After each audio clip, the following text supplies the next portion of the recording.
Welcome to the Raging Hard On podcast. We're here to get raw and real and talk about our fucking feelings. You guys know the drill. Get the kiddos out of the car or don't, whatever.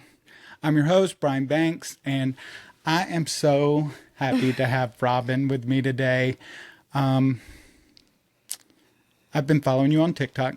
I've been following your journey, and it has been funny, and it has been sometimes gut-wrenching and real and raw, and it's really meant a lot because we've sort of been going through things at the same time. So Right. Tell us a little bit about Robin and what led you to this journey of like therapy, healing. Like, who's Robin? We all know Robin from that one sound about Candy Crush. The Candy Crush sound. It's the sound that won't die. It won't die. Everybody used that sound. Celebrities, like These big Lenovo, oh, a couple of airlines used it. Jack in the Box used it recently. oh, did they really? Yes. Oh my God, it's so funny. It So is a pretty funny one. Robin is the one that during a depressive episode, It's true. she spent $87 on Candy Crush. $87 in secret, like a little Candy Crush junkie that I was, just buying those. Surely that things. was not the moment you said, I really need to seek professional help. It should have been a clue that I should have. I uprooted my whole world and changed jobs, changed cities. And I think that what happened was I had been living in this routine, living this very routined life. And it kind of helped keep all of that at bay a little bit. Yeah. When I changed my routine, when I changed my life so drastically, I think being rocked by just normal life events that would rock anybody, it just gave all of that trauma an opportunity to surface in a big way. I mean, you made some really big changes. Huge. I moved to this city, it's almost 2 years ago. Left the home I had been living in for a long time, left a job that I loved, and again, the routine of it. So, which is where the neurodivergence comes into play, but the trauma as well. I didn't realize that, I had such control over my environment and my stimuli that when I didn't have control over that situation anymore, it just, in a big, scary way, came up. And not only leaving a city, you came out. I did come out And that is... on TikTok. Because that's how we do it now, right? And TikTok, I mean, don't you feel like you're talking to no one? Like you're talking to yourself. I do, which is one of the things that Until gets you me start in getting the trouble. notifications and you're like, yes. oh, shit. 100%. I'm just babbling to myself in my house, and then something, Which like, is oh yeah, the relatable people can part. see this. So you had never been a lesbian before? I had a couple of experiences with women back in my early 20s, but I cannot tell you. I just knew I liked it. I didn't know why, really. And no, it wasn't until 2020. And I'll tell you, it's TikTok. TikTok did it to so many of us. Well, I mean, I have watched some lesbians on TikTok and thought, am I?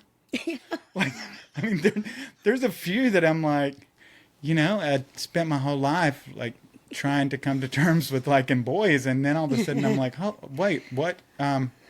What's this feeling? Listen, those masked lesbians on TikTok. Yes, and I mean, some of them bite their lip and give you that eye, and you're I like, know, whoa. It stirs something deep within. I know. It's yeah, I've questioned myself a couple times, and I'm, my best friend is a lesbian and her wife, and I'm like, why do I like this? Like, Right. They think that's so funny, but yeah, it's. Well, it was like June of 2020, when COVID was big and scary and bad. And I was getting in fights on Facebook every day. I was still on Facebook at the time. And I was just fighting with people from my hometown every day on there, calling them morons. And that's so embarrassing. But, and this friend of mine was like, girl, you need to get off that website and you need to download TikTok. They'll said, like you more there. Yeah.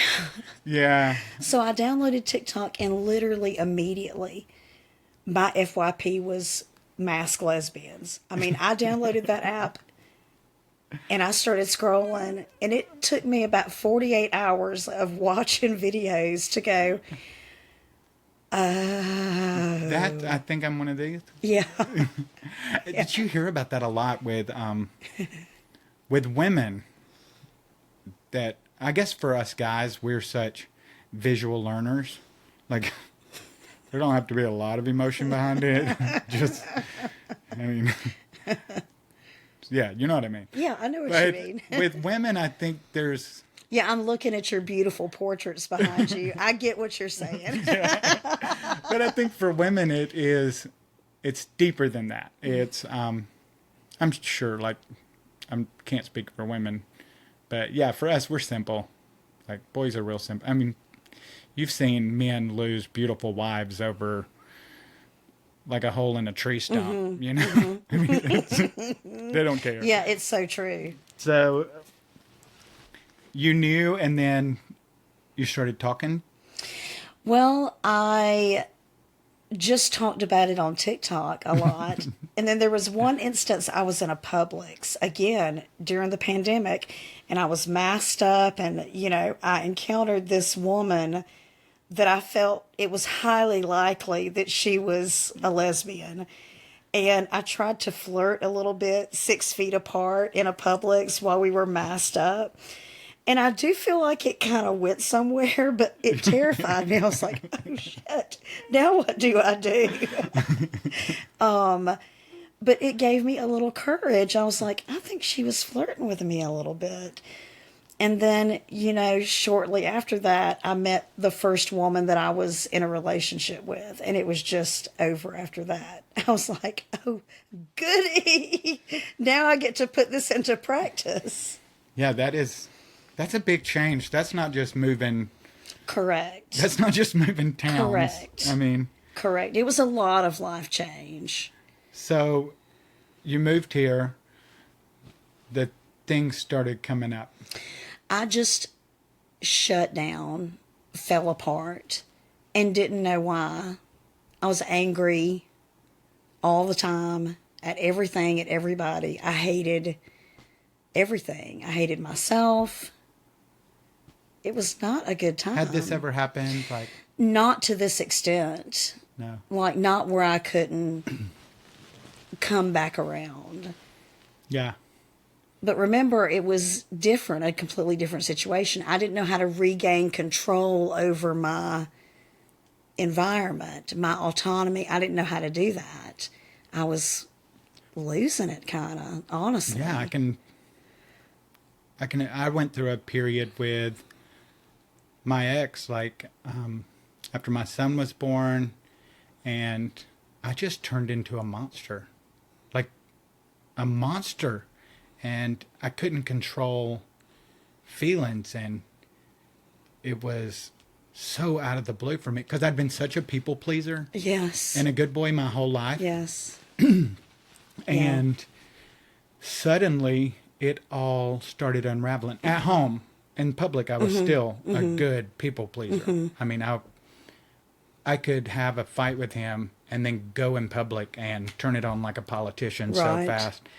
But I reached out to a therapist myself. I called her and she's like, what's the issue? And I was like, I've turned into a monster. I don't recognize me. And yeah, that's when the work started 15 years ago. Wow. And you do some of the work and you get comfortable again. Sure. Like, you take yourself far enough to feel okay. Sure. Because I don't think you can take healing all at once. No, I fully agree with that. And I think I did initially in the beginning, which is, I think I fell apart even more right after I started therapy. So, yeah, I think it has to come in bits and pieces when the brain is ready to accept new information and process new information. I think the thing I'm starting to realize is when you start getting super uncomfortable, life starts not feeling good anymore. Right, When right, everything is just fucking off. right. I'm learning to sit back and go, okay, universe, where is it you're trying to take me? Because it makes you so uncomfortable that change is inevitable. Yes, And yes. the more you fight it, Yes. the more uncomfortable it's going to get. And Yes. it's almost like, how uncomfortable do you have to get to change this thing? Yes. And yeah, I don't think we're meant to do it all at once. And I wish, I'm like you, I wanted to call somebody. I wanted to go like smoke ayahuasca or Yeah. like trip on shrooms so hard that I woke up and I was like, I'm good. Yes, I'm And good to the go. therapist was like, that's not how it works. Like, that's great. You want to do that. And I'll support it. But yeah. So what led you to therapy? Like, Truthfully, I wanted to die. I mean, I was ready to die. I had myself a nice little plan, and yeah, it was scary. oh, wow. Because I was just so tired of it, and I was emotionally tired, weary, I guess is the right word. I was weary, and I just was pushing everybody away. I mean, you said you became a monster. I relate to that. I was just living in this trauma response, constantly overstimulated, unable to function. And I just was so tired. And I just knew that if somebody doesn't help me now, this could be not good. So did you share like with anybody that you had planned this out or? I actually don't know that I've ever said until today that I actually had a plan. People get twitchy when you talk about this. Yeah. Rightfully so. I understand that. Well, because you don't want to be the trigger. Right. You Right. you don't know how to respond, and you watch videos, and they're like, "This is how you deal with it." But I think the thing I'm learning is you just show up. Yeah, sure. You just show up. Yeah. But yeah, you don't want to be the one to say the wrong thing when somebody tells you they're having those thoughts, and we're laughing about it. But it's true. No, it is true. It's- And two, I think a lot of us who have been in this position have said something to somebody once or twice, and that person has just responded in such a way that you're like, oh, well, I'm never bringing this up again. Never mind. Just kidding. Yeah, and it's when you get in those places, it's so dark. Yeah, it's like you don't want to bring somebody else in there. I mean, I've been there Yeah. a couple yeah, times in my life. Yeah. I didn't. I have thought the same thing. I am so grateful that I did not do what I wanted to do that night. I am so grateful. So you reached out to the therapist yourself? Yeah, I know I had some help. I can't tell you even now who got me the numbers or the name of the clinic, but it's a clinic here in town.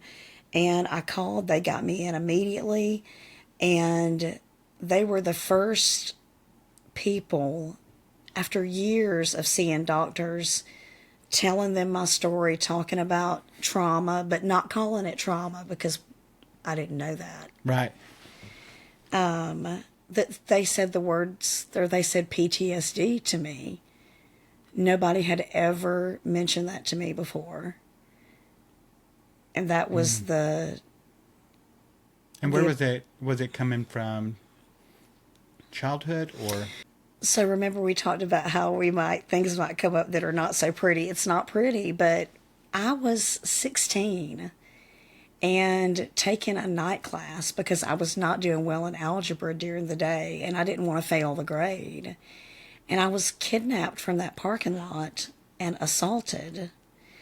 as a 16-and-a-half-year-old person, a child. And, that was 1990.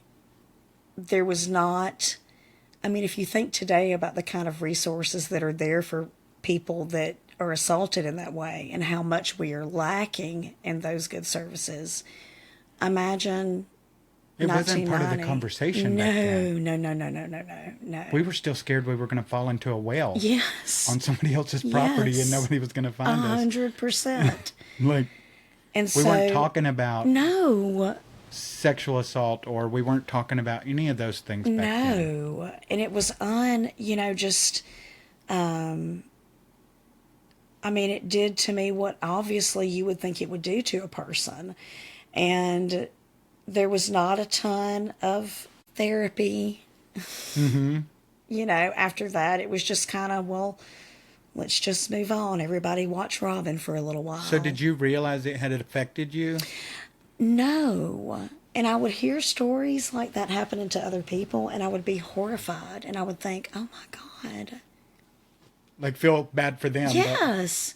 Not associate Rail at the with it. injustice of that a person can hurt another person in that way, but it never connected with me that what I had was years and years and years of just trauma responses, walls built up, all I didn't know.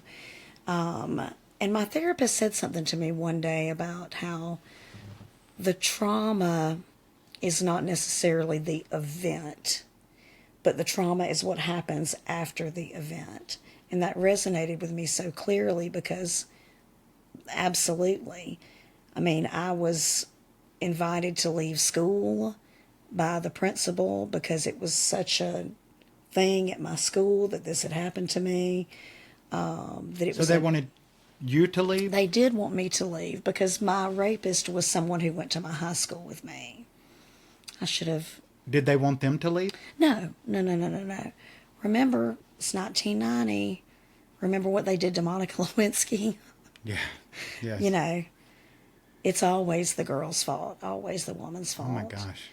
And so I never dealt with that, ever.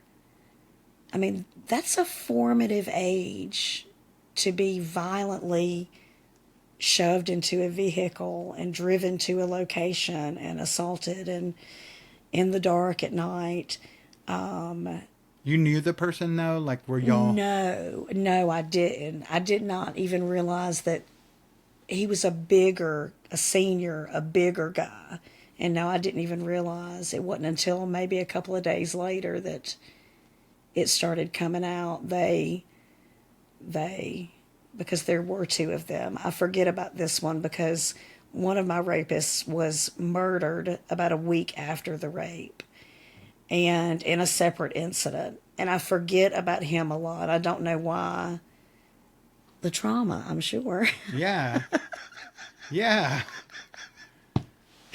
But I do tend to focus because we went to court. There was my parents forced me to press charges. I went through the whole testifying, the rape kit, all of that. And no, I never dealt with it. And I just spent decades being so angry. Did anybody, did your parents talk to you about it? Like, really talk to, you about what you were feeling? Or? No. And they didn't. My mama had me when she was young. My parents were But they were angry and yes, wanted justice. Yes, in a big way. Well, they just wanted to protect their baby. In their minds, they had failed protecting me. Well, and back then, I went through some sexual abuse when I was a kid. And one of the things that happened afterwards was the adults got quiet. Right. When I got brave enough to tell them, everybody got quiet. And as a child, you think, oh, nobody cares. Right. When in reality, the adults were talking about it together privately because they thought including me in the conversation would be too much. Sure. But instead, what I took on was that nobody was talking about it. Oof. And so it added to the trauma. Right. Because I thought, well, I was scared. Because he had threatened to kill me if I ever told anybody. And it had gone on for years.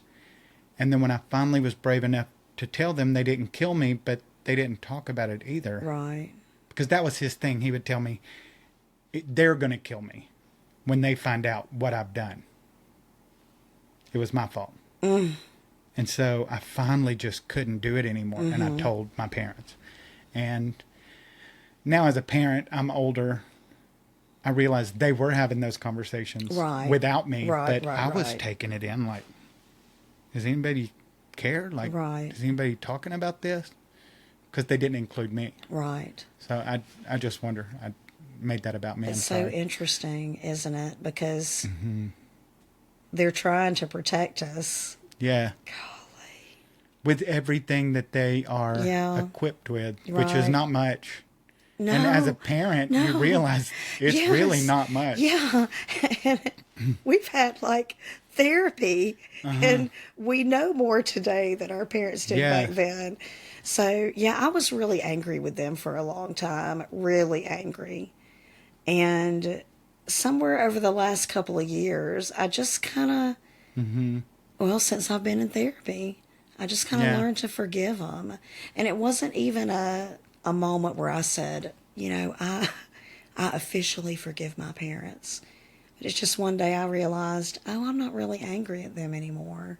Thank goodness. Yeah, because I think a lot of misplaced anger, misplaced hurt. I mean, I've said before that we expect our parents to be godlike. I mean, these 17-year-old kids that got drunk and had sex and didn't pull out. We expect them to magically be so wise.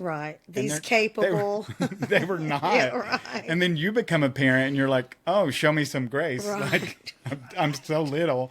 But yeah, I think for me, like you get to the age of, you remember your parents being that age. Yes. When I was growing up, people would go, oh, you look just like your dad. And I was like, I do not. But now that I'm this age, I remember my dad being this age. And I do. But I can look at my son and go, I remember looking just like that. But he doesn't think he looks like me. Well, no, of course not. But, not yet. So you get into therapy, you start going through the trauma, because I've been watching you work through like some really deep things, like some really beautiful things to learn about this life. This life is short. It is so short. And I love that you are unapologetic and off the fucking wall sometimes. And it's so refreshing. I love it. Like, you will say the things that we think, or I assume everybody thinks it. Maybe it's just us. But I used to think that I was the only one that thought that. And then TikTok has taught me that no, that's not true at all. Some real messed up folks out here. We're all just winging it. And so many of us are traumatized and don't even know it. We're just going through our lives. The fact that you disassociated all those years. Yeah, right. And then it came up. Right. So how did you figure out they were connected? Well, I had to look at the different points in my life and where the trauma would have come from. And that's actually a really good question. I mean, for that to have happened to me at that particular age, and I was not the same after that. I was never the same after that. It changed me completely. And so I get to therapy and I have my little intake appointment. And she says, hey, there's this support group, this group therapy. I'd love for you to come. And I was so desperate for it and so hungry for some help that I was like, sure, I'll be there. So I go and I sit down and they pass out these papers to everybody. And I look down and it said PTSD on the top of it. And I was like, oh, so I start looking around and I'm thinking, there must be a different support group, a second support group, because I came to the wrong one. And then I looked further down, and it was a list of symptoms of PTSD. And I started reading the list, and about halfway down, I said, oh my God. How did I catch this? Oh my God. Like it was like somebody that knew me, wrote a list down of all of my behaviors, all of my fears, all of my stuff. So what were some of those signs of PTSD? Well, angry all the time, disordered eating, black and white thinking, a need to have control over things. I mean, the list, like if we Googled the list of symptoms, that's what it was. All of those things, all the things. And it was truly probably the best thing that's ever happened to me. Now, looking back. So how did that first group therapy session go? I ate it up. I had very little resistance to therapy, to what they were teaching me, to the information they were offering me. Like once they said, girl, this is what we think it is. And I said, oh, dang, I think you're right. And I got the ADHD diagnosis, which obviously made all kinds of sense too. Untreated, undiagnosed ADHD all of those years. I was so hungry for that I ate it up from the get-go almost. I mean, just to have answers to, like something's different. Yes. Thank goodness my family doctor spotted the ADHD. Nice. Like right at the end of high school. Nice, good. That is life-changing when you learn why some of those things. Now, are you medicated for your ADHD? Absolutely. Are you? Yes. If I'm not, it's right. I look like a raccoon in a trash can if I don't take my medicine. Right. Just throwing stuff and. So I'm not medicated for my ADHD. So what do? I do my best to lean on coping skills. And sometimes I wake up and my symptoms are really strong, and I usually just roll with it. I'm like, okay, radical acceptance of, well, my brain is firing this way today, so. Oh, yeah. I've been medicated since back then. Yeah. And, yeah, that'd be a learning process. Do you ever miss your medication and have a day where you're like, no. Oh, I hear Because you. I'm medicated, right. I am the most predictable human in the world when it comes to taking my medicine. It's in, now if I missed it for a few days, I mean, I wouldn't have a job or right. a house or. I hear you. I mean, I'd be lost somewhere. I mean, I'd need a tracking device. It's really bad. Just try la la la la. Did you try medicine? No, I've never tried it. Oh. The more I go along, the more I've thought about it. Did you ever read the book, I'm Not Lazy? I think it's like, I'm Not Lazy, Crazy, or I want to say stupid. No. But it is a book explaining, because those are the things we hear growing up. Yes. Quit being lazy. Right. And, or just feeling like you're not smart enough. But yeah, that book was eye-opening. And it talks about being medicated and how medication is a tool. Absolutely. You still got to learn to cope. Right. And you still got to learn to pull yourself together in some situations. So yeah, that book was. Which is crappy. I think there should be a pill for that makes me not have to pull myself together sometimes. That's what mine does. It pulls me together. And I mean, I take an antidepressant. I actually take 2. And that helps? Honey. Yes, it helps.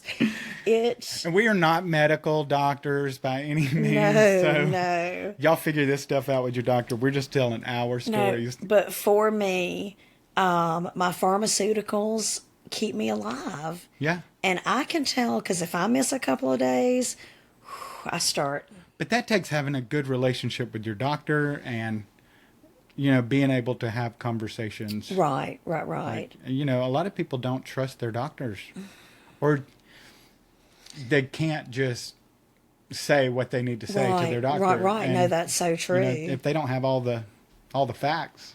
Now, I'll tell you, I went in crying. Full waterworks. Extremely underweight because I was not eating.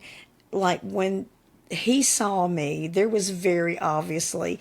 There's also, the factor of my age that goes into it, because perimenopause, the changing of these hormones, plays a part in all of that too. And, he was happy to write me out Lexapro. He's like, I would have given you that had you not asked for it. Because I'll be honest, I went in and I said, This is what you're doing today. yeah, this is what I need from you today. He is a wonderful listener. And it wasn't that he just wrote it without a care. We did have a long conversation, but that evidently is, a pretty widely prescribed I think pharmaceutical. So. And, it saved my life. So you started doing that group therapy. Do you still go to the same group therapy? I cannot now because I got a job that lets me miss it. Now, rumor has it they're talking about changing the day of it. Oh, that'd be cool. If they could change it to Mondays, but except for tomorrow, she didn't have anything tomorrow, but I go to therapy every single Monday morning at 9:00. I start awesome. my week with it every single week. So you've been with the same therapist this whole time? This whole time. That's awesome. And she's amazing. You don't always find the best therapist. I actually did an episode with a professor that he has his doctorate, and he's a professor in counseling, and we had a talk about finding a therapist. Like, that can be tricky. It can be. It can be. The trauma in you makes you want to run from all of them. Yes, it's so you got to true. figure out, is there like facts behind these feelings? That's it. The facts behind the feelings. That's it. Because it can't be just because you told a deep dark secret. Right. Why you leave that therapist. Right. But some just aren't matches, especially for those of us in the queer community. That's right. I got very fortunate that I love her. Her name is Rashmi. She is incredible. The first few times I went to see her, I had to wrap my head around her being the most positive human being that I have ever met in my entire life. Because you see, in the beginning, I was real dark.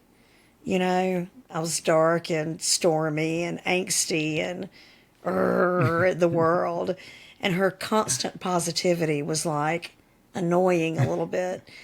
But once I kind of melded and we started meshing together, that has been a beautiful relationship. I really like her a lot. And so you did the therapy and started doing what are some of the practices you started doing to get through the anger and the emotions, and how did you come about like figuring that part out? The kind of basis of what we talk about there is what is in my control and what is not. Mm-hmm. The thing that is in my control is me. I don't want to live angry. I don't want to hate everything. I deserve to live in a way that is loving and feels love. All of that stuff. And it just, the work started working. What is in my control? What is not? What are the facts behind some of the thoughts that I'm having? I love that you said that, because that is a question I ask myself all the time. Yes. EMDR. I have been doing EMDR for like 6 months now. I've heard about that. Do you do like the tapping thing or the? I do some tapping, but it's weird. I was so skeptical of it. I hear so much about it. I've never done it. My therapist, the reason I started going there is because they said I needed to do that. But she's like, nah, you're good. Oh. So it's been a really good relationship with this So therapist. do you still go regularly? Uh-huh. I hear you. I do. Because the maintenance therapy, yes, I have realized in the last month or so why that's so important. So with EMDR, Like try to It's a little trigger all your trauma and then tap you? Yeah, 100%. It's like it's a little bit like word association. And there's a way that she moves her hand. You stare at a certain point on her hand, and it's just feeling your feelings and using word association to go from one place to another. And I was so skeptical of it. I purposefully did not look up anything about it before I did it because I know myself too well. I'm too skeptical. And I just was convinced it had to be some kind of woo-woo. I don't care what it is. I like a little woo-woo. It works for me. I do like woo-woo. Like, if you're a psychic and you tell me you can see, I want to know. Yeah, no, me too. I'll try to make it work. I'll try to make it facts. Like, I like some woo-woo. I like anything that helps me, whatever that is. And if it's woo-woo, but EMDR, there have been 2 times now that we have actively had an EMDR session to process some things in advance. And within about 2 days, those things have happened. And I have been able to tell that my reaction to those events is measured, calmer. There's this neutral place I talk about all the time, this neutral place that I like to stay in.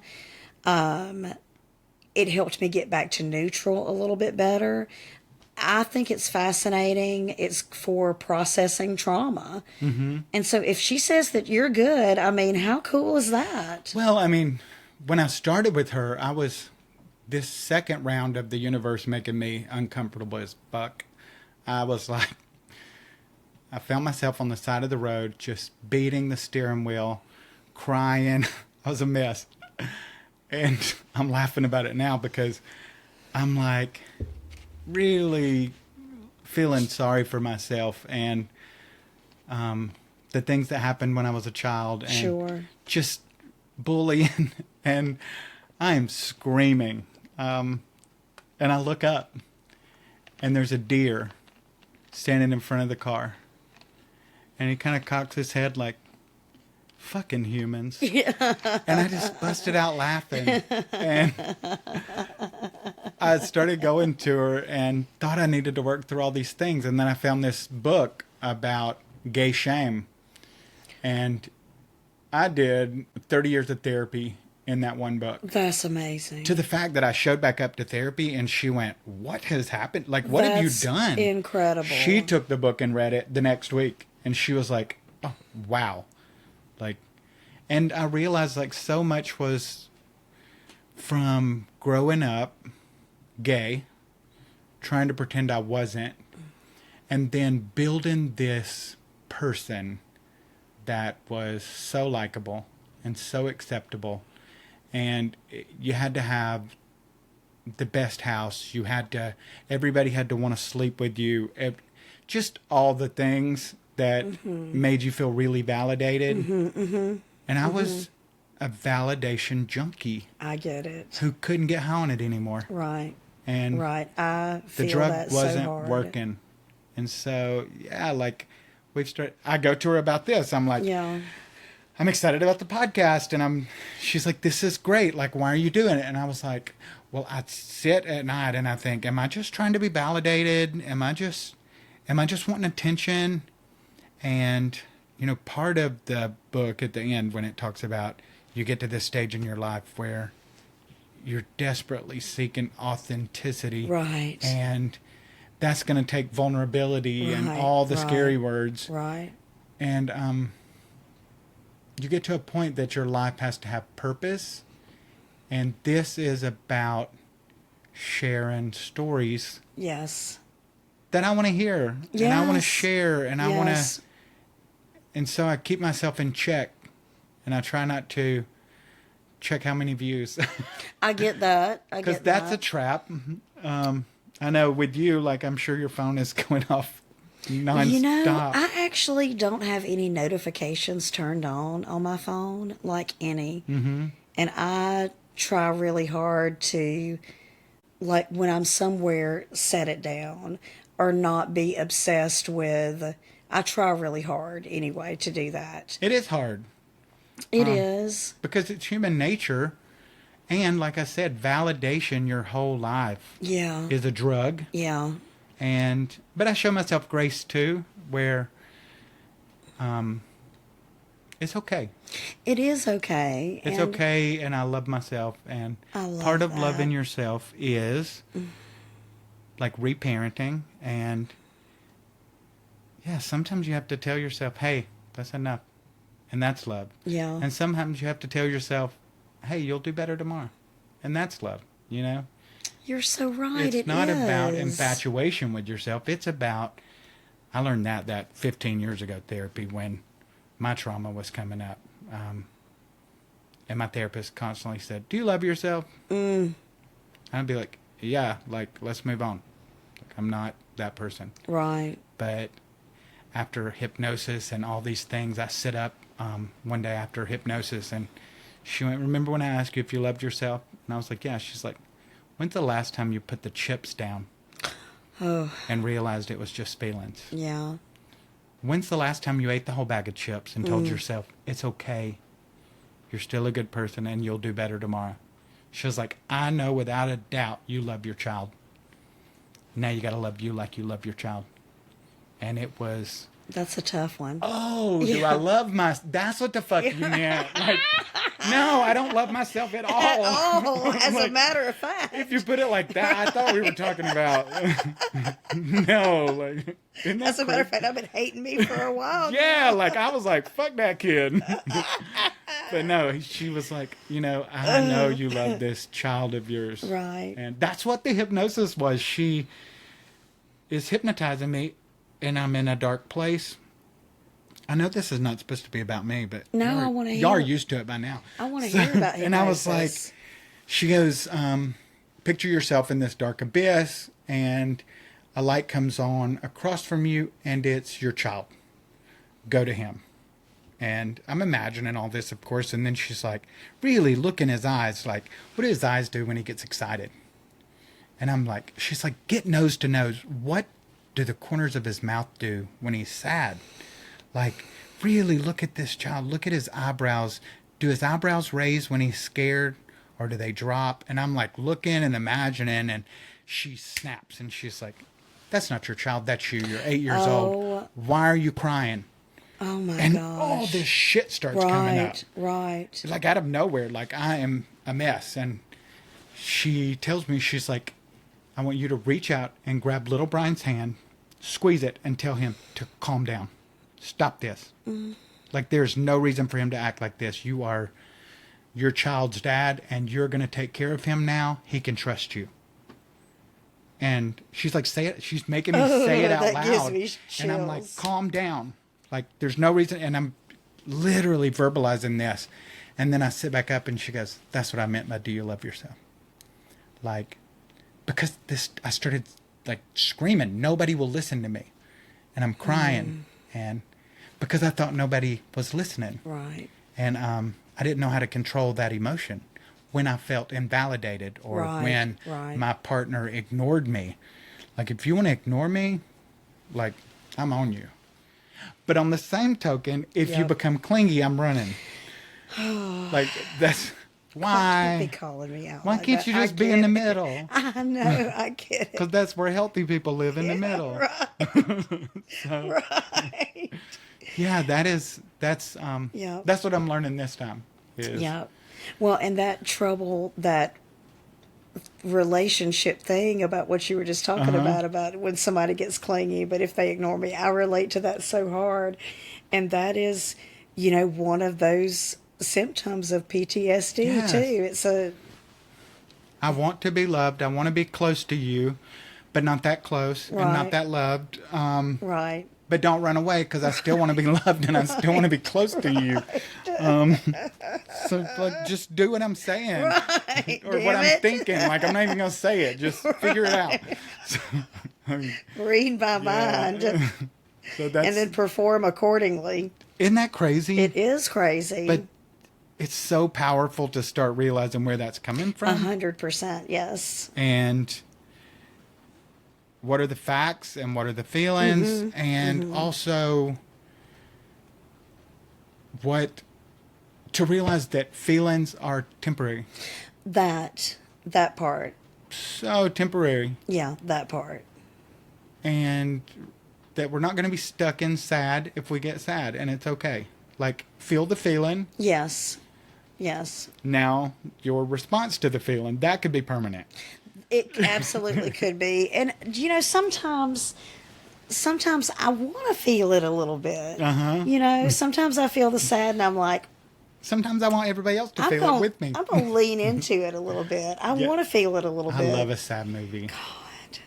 Like, And a good cry. I love a good cry. Like, I'll be on TikTok and I'll just cry, and I'm like, am I having a... Like, what is going on with my hormones right now? It's the perimenopause. It's getting all of us. It's getting me. But yeah, it was... yeah, I like a emotional movie. I like a comedy. Yeah. But, like, don't put me in something intense. No. Like, No. Don't kidnap anybody. No. No. I can't even sit still. I just pace the floor while those movies are on. Yeah. And I'll have to get up at the theater and, like, go in and out. I was having an issue in a relationship where my partner loves watching that kind of stuff. Crime stuff. I love a crime Murder one. stuff. I don't want to see the crime happen, though. Yeah. All of that stuff makes me so tense. But that was an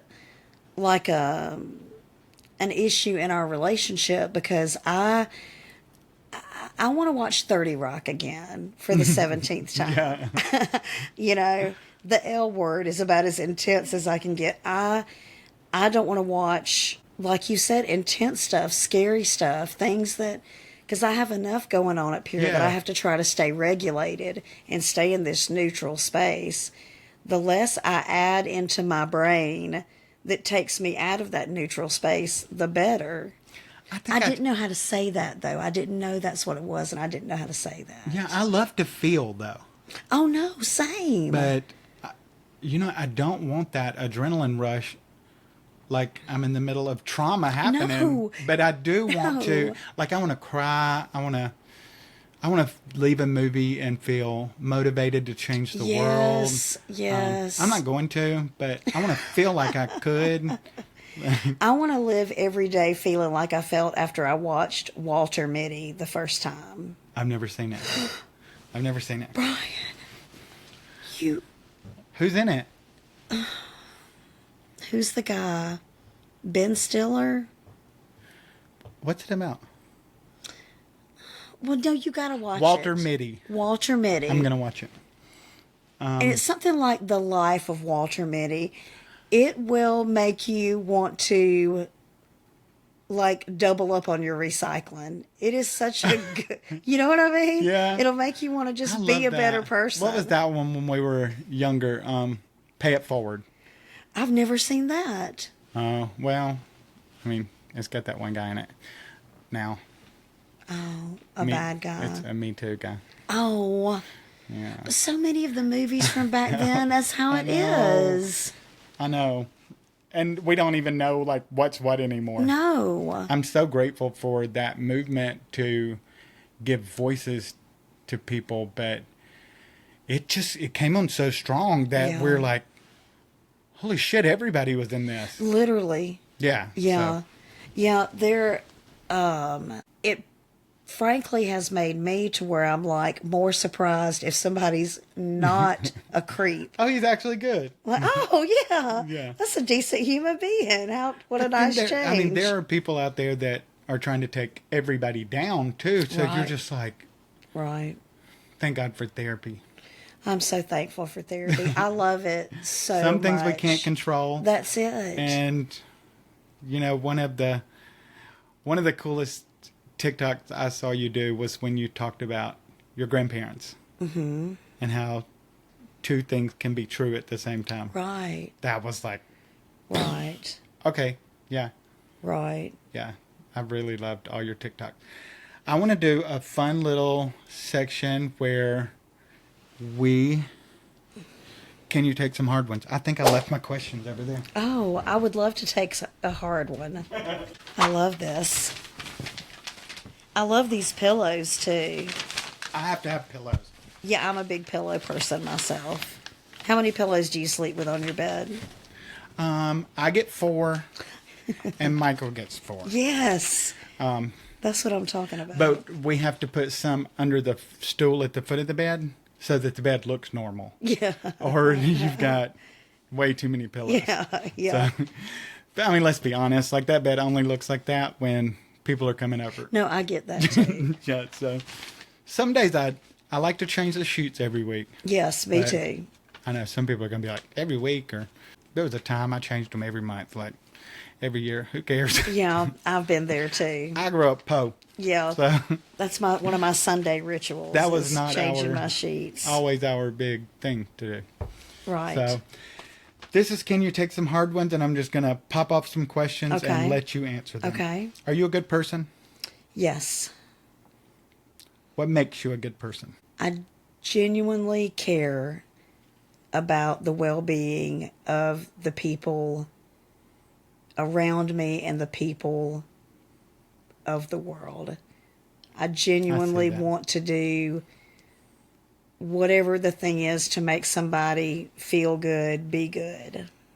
When is the last time you felt the most joy? I felt a pretty good amount of joy today. This was fun. This is a good amount of joy. I'm also pretty good at finding the joy kind of every day. That's a practice. It's a big one. Yeah. It's a big one. Do you do a gratitude journal or anything? No, I don't do a gratitude journal. I have gratitude rituals that I participate in. How do you do that? Well, like the washing and drying of the sheets every Sunday. I have this thing in me where I'm acutely aware of how lucky I am, how fortunate I am, rather. I like that word better. That I can go back to my little room that's my bedroom, pull these beautiful sheets off my bed, walk and wash them and dry them in this clean water. I don't know, there's this, how many people would give anything? Yeah, like just to be in the present and not, that's something I'm learning, is not always looking for the thing that's coming 100% or the thing that correct. happened. Yes. But just being in the present. And Yes. yeah, I have my practice. Sometimes I'm just sit in the living room and watch my crazy husband outside in a wig or wearing high heels around the pool with his camera set up doing a TikTok. And I'm like, I love him. I love that. And I'm so grateful to be doing this with him. Right. You know, and yeah. And I think I use TikTok as my gratitude journal. I talk about things a lot on there that I'm thankful for and grateful for. So it's kind of like my just being in a place of gratitude. Yes. It changes Yes. everything. Just taking the time to really be grateful. The closer I can stay to a grateful state, the easier it is for me to stay neutral, the easier it is for me to be a functioning, happy human being. All stems from being in that grateful state. I'm a little woo-woo about it. I think the more you can stay in a grateful state, the more the universe can give you to be grateful for. I really feel like we are the authors of our present. I like that. And I feel like the universe can like vibrate to that frequency. I love that. If you stay on that frequency. And that's where the good stuff comes. Well, I mean, I've got all this good stuff coming at me, so, you know. But I do. I think that's like to be in that place of gratitude opens us up to be able to receive. That. Yes, that. Because all the good's out there. I'm off track again. Every dollar you're ever going to make is in circulation right now. Right. Right. The person that you are going to fall madly in love with has already been born. Right. They're already walking around. So you got to put yourself in a place for those things to come to you. Yeah, no, that is so true. So they're already out there. I think Right. just having that epiphany that everything I could ever want, need, It's out there. Yes. It's already in creation. It's already in circulation. It's already out there. I love that. Yeah. So That's going to be on my mind. I love that. Yeah, I mean, because when you have thoughts of inadequacy or there not being enough of something, I think that's the place I got to in money that changed my life, is that money's really easy. Right. There's a lot of it out there. Right. And it takes very little to go out there, I mean, and just bring $1 in. It's so interesting that you say that, because I've literally been thinking about a scarcity mindset. Mm-hmm. And when that feeling, it puts you in a place of a desperation and there's no way to stay in a grateful state if you're coming at things from a scarcity mindset. No. And, you know, one of the things that I do is I will say, this podcast is going to be amazing. People are going to love it and they're going to listen to it. But if they don't, that's okay. Right. And the universe is like, what the fuck do you want? Right. You want it to be great or you don't? Like, make up your damn mind, country boy. Boy. I mean, it's like we put it out there and then we reel it back so fast. Yeah. Instead of just putting it out there, like lean into it. It's not going to hurt less if it doesn't work out. No, it's so true. I mean, it's not going to hurt any less. Like, lean into it. I love that perspective. You know? So, I like that perspective a lot. what are you curious about? People. Yeah. Why people are the way they are, how they got to be where they are and how they are. Me too. Very fascinated. I'm nosy about your therapy. I am nosy about therapy too. I love talking about it. I just love to hear people's backstories and figure out what made them tick. Yeah.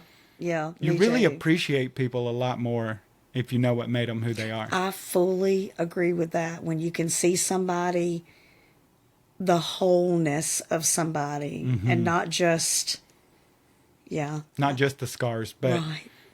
what happened. Wow. Yeah. That was deep. Yeah. I liked that. What is the most beautiful part of Robin? My desire for evolution of self is the thing that I think is the most beautiful about me. What would you be scared to admit that you think is most beautiful about you? Wow. Maybe. That other one was political. Like, what can you be brave and go, I really like this part of me? I really like that I'm a good person. That's a hard one. I'm still working on self-love. Yeah? And so... What's your favorite physical feature of you? my like, curly hair. We're going to pull this shit out. I love my curly hair. You got cool hair. Yeah. You're a cool person. I think you're a pretty cool person. I'm really glad you did this. I appreciate you asking me. I love you so much. I love you. I'm hoping we can do checkups with Robin, and she's so funny to me. I'm such a sweet person. So, love you guys. Thank you, Robin. Thank you. This was awesome. It was fun. If you enjoyed this episode, don't forget to share with your friends and family. Also, if you have comments, questions, or maybe you want to share your story, you can email me at raginghardonpodcast@gmail.com.